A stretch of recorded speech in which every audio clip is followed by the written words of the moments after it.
Netanyahu's got difficult elections coming up in a month's time.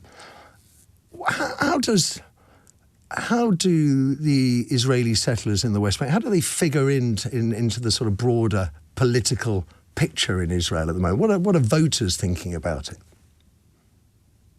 I mean, part of the reason why he's in power is because he's pandered to these settlers. So, you know, he's got a coalition government. He's got people like Bezalel Smotrich and others who are very pro-settler. And he would never have been able to stay in power were it not for his alliance with these different groups. So obviously they appeal to this kind of, extremist Jewish settler movement. Israeli settler movement, I should, to be... Yeah. But they're Jewish. I mean, let's be specific. They're not Arab Muslims who are settling on that land. You know, we have to be accurate in what we're saying. So they're Israeli Jewish settler movement, and that's exactly what they are. There's nothing controversial about saying that.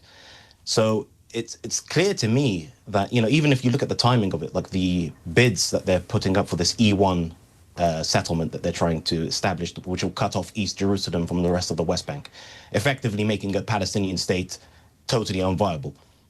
So the timing of when these tenders end coincides with the election. So even if they lose, for a future Israeli government to suddenly have a change of heart and backtrack, not that I think that they would, but for a future Israeli government to have a change of heart and backtrack and say, okay, this is illegal and we've got to abide by our own domestic laws, they're going to find it extremely difficult to do that.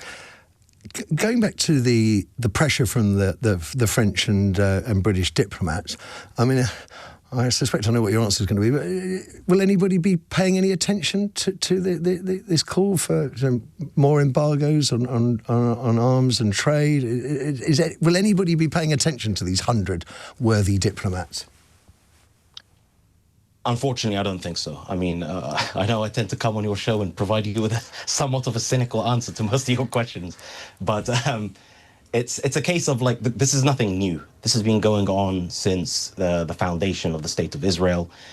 Even if you look at the groups that were establishing the State of Israel, whether it was the Haganah or the Irgun, who then eventually became the IDF, you know, what were they doing in 1947, 1948, and even earlier? You know, they were going into villages, ethnically cleansing them, and then this is just a continuation of that. And we keep getting Western diplomats saying, okay, this has to stop, this is going to kill the two-state solution.